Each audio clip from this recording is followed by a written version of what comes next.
Good morning and welcome to HDGIC groups.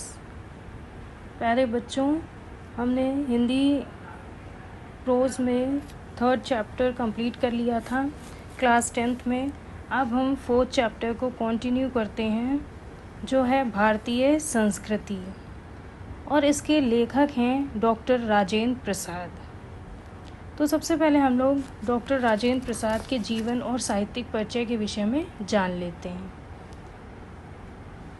जीवन परिचय। सफल राजनीतिक और प्रतिभा संपन्न साहित्यकार देश रत्न डॉक्टर राजेंद्र प्रसाद का जन्म 1884 ईस्वी में बिहार राज्य के छपरा जिले के जीरादेई नामक स्थान पर हुआ था। इनके पिता का नाम महादेव सहाय था। इनका परिवार गांव के संपन्न और प्रतिष्ठित कृषक परिवारों में से था। तो जो राजेंद्र प्रसाद थे, जैसा कि आप सभी लोग जानते हैं कि डॉक्टर राजेंद्र प्रसाद हमारे इंडिया के फर्स्ट प्रेसिडेंट थे, और वो एक सफल राजनीतिज्ञ थे और सफल साहित्यकार भी थे। इनका जन्म बिहार राज्य में छपरा जिले में जीरादेई नामक स्थान पर हुआ था, और इनके पिता का नाम था महादेव सहाय। ये एक कृषक यानी कि किसान परिवार में जन्म लिए थे। ये अत्यंत मेधावी छात्र थे। इन्होंने कलकत्ता विश्वविद्यालय से MA और कानून की डिग्री LLB की परीक्षा उत्तीर्ण की। तो उन्होंने कलकत्ता विश्वविद्यालय से MA और LLB दोनों की परीक्षा को उत्तीर्ण किया। सदैव प्रथम श्रेणी में उत्तीर्ण होने वाले राजेंद्र प्रसाद ने मुजफ्फरपुर के एक कॉलेज में अध्यापन कार्य किया। इन्होंने सन 1911 में वकालत शुरू की और सन 1920 तक कोलकाता और पटना में वकालत का कार्य किया।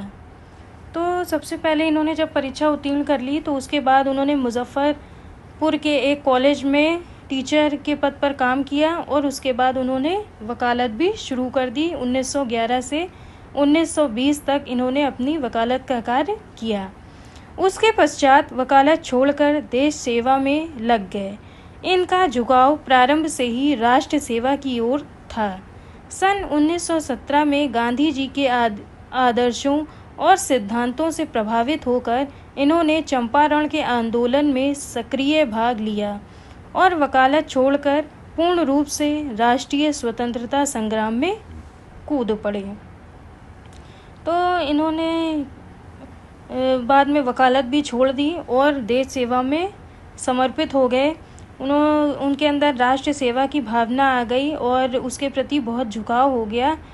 तो इन्होंने गांधी जी के आदर्शों और उनके सिद्धांतों से बहुत ज़्यादा प्रभावित होकर इन्होंने वकालत छोड़ दी और पूर्ण रूप से राष्ट्रीय स्वतंत्रता संग्राम में हिस्सा ले लिया। अनेक बार जेल की यातनाएं भी भोगी। इन्होंने विदेश जाकर भारत के पक्ष को विश्व के सम्मुख रखा। डॉक्टर राजेंद्र प्रसाद 3 बार भारतीय राष्ट्रीय कांग्रेस के सभापति और सन 1962 तक भारत के राष्ट्रपति रहे। तो इनको कई बार इसी वजह से जेल भी जाना पड़ा, और इन्होंने विदेश जाकर भी भारत के पक्ष को सबके सामने रखा, और ये भारतीय कांग्रेस के सभापति भी 3 बार चुने गए, और इन्होंने 1962 तक हमारे देश के राष्ट्रपति के रूप में भी कार्य किया। सादा जीवन उच्च विचार इनके जीवन का मूल मंत्र था। सन 1962 में इन्हें भारत रत्न से अलंकृत किया गया।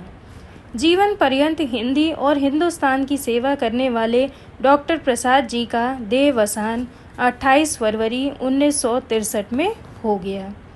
तो इनको भारत रत्न की भी उपाधि से और भारत रत्न पुरस्कार से भी अलंकृत किया गया 1962 में, और इन्होंने अपना जीवन बस हिंदुस्तान के प्रति समर्पित कर दिया, और इनका जो मूल मंत्र था जीवन का वो था सादा जीवन और उच्च विचार। और इसके बाद इनकी मृत्यु हो गई 28 फरवरी 1963 में हो गई। अब हम आते हैं इनकी रचनाओं पे। डॉक्टर राजेंद्र प्रसाद की प्रमुख रचनाएं निम्नलिखित हैं। भारतीय शिक्षा, गांधी जी की देन, शिक्षा और संस्कृत साहित्य, मेरी आत्मकथा, बापूजी के कदमों में, मेरी यूरोप यात्रा, संस्कृत का अध्ययन, चंपारण में महात्मा गांधी और खादी का अर्थशास्त्र आदि, ये सभी इनकी प्रमुख रचनाएं हैं। अब हम आते हैं कि भाषा शैली, किस भाषा और शैली का प्रयोग इन्होंने अपने साहित्य में किया है। डॉक्टर राजेंद्र प्रसाद की भाषा सरल, सुबोध और व्यवहारिक है। इनके निबंधों में संस्कृत, उर्दू, अंग्रेजी, बिहारी शब्दों का प्रयोग हुआ है। इसके अतिरिक्त जगह जगह ग्रामीण कहावतों और शब्दों का भी प्रयोग हुआ है। इन्होंने भावानुरूप छोटे बड़े वाक्यों का प्रयोग किया है। इनकी भाषा में बनावटीपन नहीं है। तो जो इनके निबंध थे वो उसमें सभी भाषाओं का अधिकतर प्रयोग हुआ है, जैसे संस्कृत, उर्दू, अंग्रेज़ी, बिहारी, इन शब्दों का प्रयोग किया गया है। और इनकी भाषा सरल, सुबोध और व्यवहारिक है। और इनकी भाषा में कहीं भी ऐसा नहीं लगता है कि कोई बनावटीपना किया गया हो। जो इनके शब्द हैं या वाक्य हैं वो भावों के हिसाब से ही लिखे गए हैं। डॉक्टर राजेंद्र प्रसाद की शैली भी उनकी भाषा की तरह ही आडंबर रहित है, यानी उसमें भी कोई बनावट नहीं है। इसमें इन्होंने आवश्यकता अनुसार ही छोटे बड़े वाक्यों का प्रयोग किया है। इनकी शैली के मुख्य रूप से दो रूप प्राप्त होते हैं, साहित्यिक शैली और भाषण शैली। तो इनकी जो दो प्रमुख शैलियाँ इन्होंने जो प्रयोग की हैं अपने साहित्य में, वो है एक साहित्यिक शैली और दूसरा हो गई भाषण शैली। अब हिंदी साहित्य में स्थान। डॉक्टर राजेंद्र प्रसाद सरल, सहज भाषा और गहन विचारक के रूप में सदैव स्मरण किए जाएंगे। यही सादगी इनके साहित्य में भी दृष्टिगोचर होती है। हिंदी के आत्मकथा साहित्य में संबंधित सुप्रसिद्ध पुस्तक मेरी आत्मकथा का विशेष स्थान है।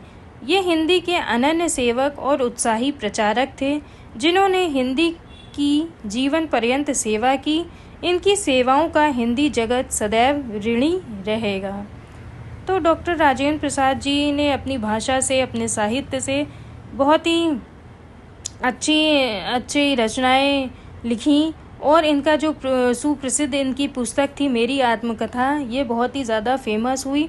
और ये इनका जो मेन उद्देश्य था वो था कि बस हिंदी की सेवा करना और हिंदुस्तान की सेवा करना। तो इनकी सेवा इतनी अधिक है कि हम इनकी सेवा को, और ये हिंदी साहित्य इनकी सेवा को कभी भी भूल नहीं सकता और हम इनके हमेशा ऋणी रहेंगे। तो इन्होंने पाठ लिखा हुआ है भारतीय संस्कृति। अब हम उसके विषय में जान लेते हैं कि इस पाठ का सार क्या है। भारत विविधताओं का देश। तो इन्होंने कहा कि डॉक्टर राजेंद्र प्रसाद जी ने कहा कि भारत जो है वो एक विविधताओं वाला देश है। जैसे कि यहाँ पर कोई भी विदेशी जो भारत से अपरिचित हो, वो भारत को देखकर इसे एक देश नहीं बल्कि कई देशों का समूह कहेगा। समूह इसलिए कहेगा क्योंकि यहाँ पर विविधता है, सब अलग अलग लोग रहते हैं, हर धर्म को मानने वाले, हर जाति को मानने वाले और हर भाषा बोलने वाले। हर जिस भी जगह जाएंगे तो मतलब हर क्षेत्र की एक अलग भाषा होगी, अलग अलग खान पान होगा, अलग उनका रहने का ढंग होगा, उनके वस्त्र अलग होंगे। तो इस तरह से ऐसा लगेगा कि कई देशों का समूह है हमारा देश। यहाँ प्राकृतिक विभिन्नताएं इतनी अधिक समृद्ध हैं कि उतनी किसी भी देश में नहीं। उत्तर में हिमालय की बर्फ से ढकी चोटियों से दक्षिण की ओर बढ़ने पर गंगा, यमुना व ब्रह्मपुत्र के समतल मैदान मिलते हैं। इनसे आगे बढ़ते ही विंध्य, अरावली, सतपुड़ा, सह्याद्री, नीलगिरी की पहाड़ियों के बीच समतल रंग बिरंगे भाग दिखाई देते हैं। तो इसमें ये इन्होंने कहा है कि उत्तर में सबसे पहले जो हमारी क्या आता है, हिमालय आता है, उसमें की जो चोटियां हैं वो बर्फ़ से पूरी ढकी होती हैं। उसके बाद आगे बढ़ेंगे तो गंगा, यमुना, ब्रह्मपुत्र ये सब के समतल मैदान आएंगे। उसके आगे हम बढ़ेंगे तो अरावली और सतपुड़ा, नीलगिरी इन सब की पहाड़ियाँ आएंगी। उसके बाद में इसी तरह जब हम आगे बढ़ते जाएंगे तो उसके बाद समतल मैदान आएंगे, फिर कन्याकुमारी आएगी। तो कन्याकुमारी का में जो मौसम होता है वो भी बहुत ज़्यादा सुखद होता है। असम में जहाँ वर्ष भर में 300 इंच वर्षा होती है, वहीं राजस्थान के जैसलमेर में वर्ष में 2-4 इंच भी वर्षा नहीं होती। तो इसका मतलब कि ऐसा हमारा देश है कि कहीं पर बहुत ज़्यादा वर्षा होती रहती है, और राजस्थान के जैसलमेर में कि वर्ष में कभी भी वर्षा ही नहीं होती। यहाँ हर प्रकार की वनस्पति, फल फूल, खनिज संपदा और जानवर पाए जाते हैं। जलवायु की विभिन्नता का प्रभाव यहाँ के निवासियों के रहन सहन, खान पान, वेशभूषा, शरीर और मस्तिष्क पर भी दिखाई देता है। यहाँ की प्रसिद्ध कहावत है कि कोस कोस पर बदले पानी, 4 कोस पर बानी। यानी कि इस कहावत को ये इसलिए कहा गया है क्योंकि यहाँ की भाषा, बोली, सब कुछ इससे अनुमान लगाया जा सकता है कि हमारे देश में इतने धर्म के संप्रदाय हैं कि उनकी गणना करना भी आसान नहीं है। इस प्रकार हमारे जो जातियाँ हैं, जातियों के विषय में भी भारत एक देश की अपेक्षा कुछ देशों का समूह अधिक प्रतीत होता है। और इसमें इस पाठ में यह भी बताया गया है कि अनेकता में एकता।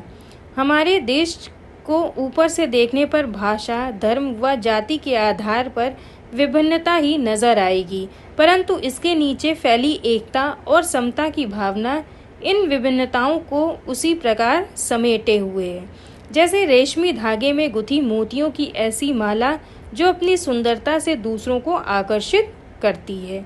तो मतलब इसमें राजेंद्र प्रसाद जी ने कहा कि हमारे देश में बहुत सारी धर्म, बहुत सारी जातियां हैं, सब लोग सबके मानने वाले अलग अलग लोग हैं, लेकिन उसके बावजूद भी हमारे अंदर एक एकता है, एक समता की भावना है।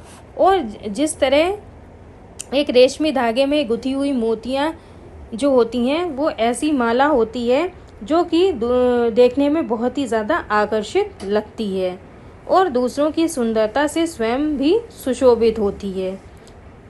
यहाँ भिन्न भिन्न जाति एवं संप्रदाय के लोग अलग अलग नामों से भारत के महासमुद्र में रह रहे हैं। और इसमें इस पाठ में ये भी बताया है कि हमारी जो भारतीय संस्कृति है उसमें समन्वय की भावना होती है। आज वैज्ञानिक उन्नति के परिणाम स्वरूप प्रत्येक व्यक्ति का यह समूह दूसरों को गिराने का प्रयत्न कर रहा है। इसीलिए हमें ऐसे प्रयत्न करने हैं जो अहिंसात्मक त्याग भावना को जगाए और भोग भावना को दबाकर रखे। ये कार्य नैतिक अंकुश के बिना संभव नहीं है। तो इसमें प्रसाद जी ने ये भी बताया है कि हमारे जो व्यक्ति हैं या प्रत्येक व्यक्ति है या समूह है, तो वो एक दूसरे को क्या कर रहे हैं, वैज्ञानिक युग में एक दूसरे को गिराने का ही प्रयत्न कर रहे हैं। इसलिए और ये जो प्रयत्न कर रहे हैं, इससे क्या होता है, इससे हमारी जो अहिंसा वाली जो भावना है वो जागृत हो जाती है। इस वजह से हमको इस अहिंसात्मक त्याग भावना को जगाना चाहिए और जितनी भी भोग भावना है उसको दबाकर रखना चाहिए।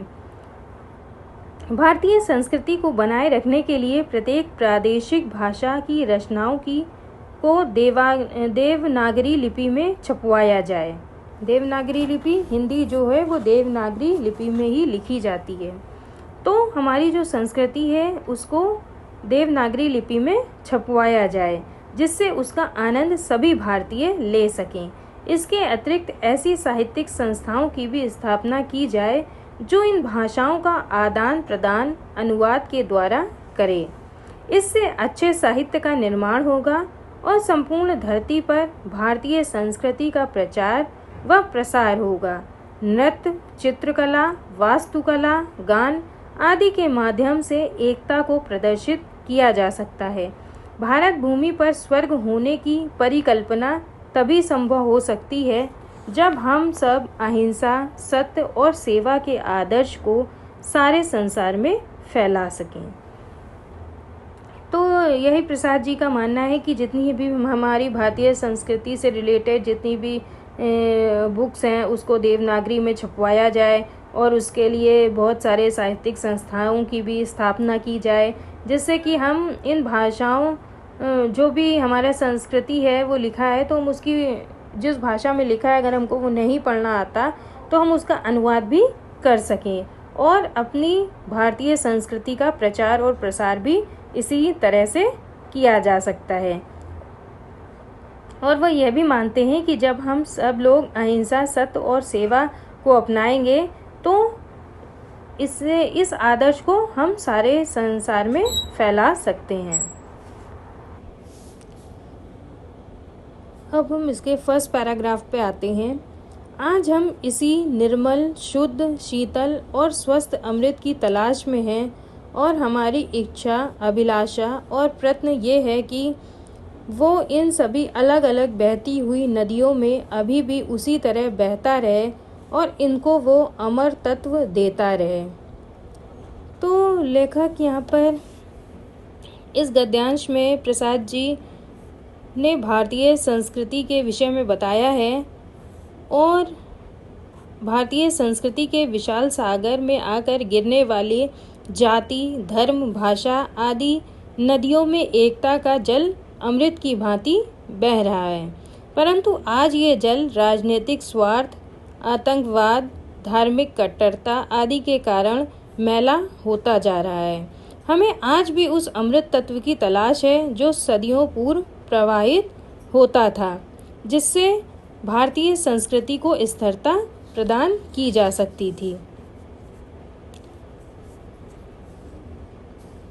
जो ज़माने के हजारों थपेड़ों को बर्दाश्त करता हुआ भी आज हमारे अस्तित्व को कायम रखे हुए है और रखेगा। तो इसमें लेखक ये कहते हैं कि हमारी ये इच्छा है कि सभी लोगों में प्रेम और राष्ट्रीयता की भावना का संचार हो और ये तभी संभव है जब विभिन्न विचारधाराओं के रूप को मानने वाले इन नदियों में सदैव ये जल अमृत के समान प्रवाहित होता रहे। राष्ट्रीय भावना एवं प्रेम का विशाल रूप ही सनातन धर्म है। भारतीय संस्कृति में विभिन्नता में एकता एक ऐसा अमृत तत्व है जो आज भी विद्यमान है। उसी अमृत तत्व के आधार पर ही भारतीय संस्कृति का भविष्य उज्जवल होगा और भारतीय संस्कृति का अस्तित्व सदैव विद्यमान रहेगा। अब हम आते हैं इसके सेकंड पैराग्राफ पे। ये एक नैतिक और आध्यात्मिक स्रोत है जो अनंत काल से प्रत्यक्ष या अप्रत्यक्ष रूप से संपूर्ण देश में बहता रहा है और कभी कभी मूर्त रूप होकर हमारे सामने आता रहा है। तो लेखक यहाँ पर ये कहते हैं कि भारतीय संस्कृति में विद्यमान जो भी अमृत तत्व हैं वो नैतिक और आध्यात्मिक हैं और जो अनंत काल से यानी कि बहुत प्राचीन काल से वो प्रत्यक्ष या अप्रत्यक्ष रूप में देश में प्रवाहित होते चले जा रहे हैं।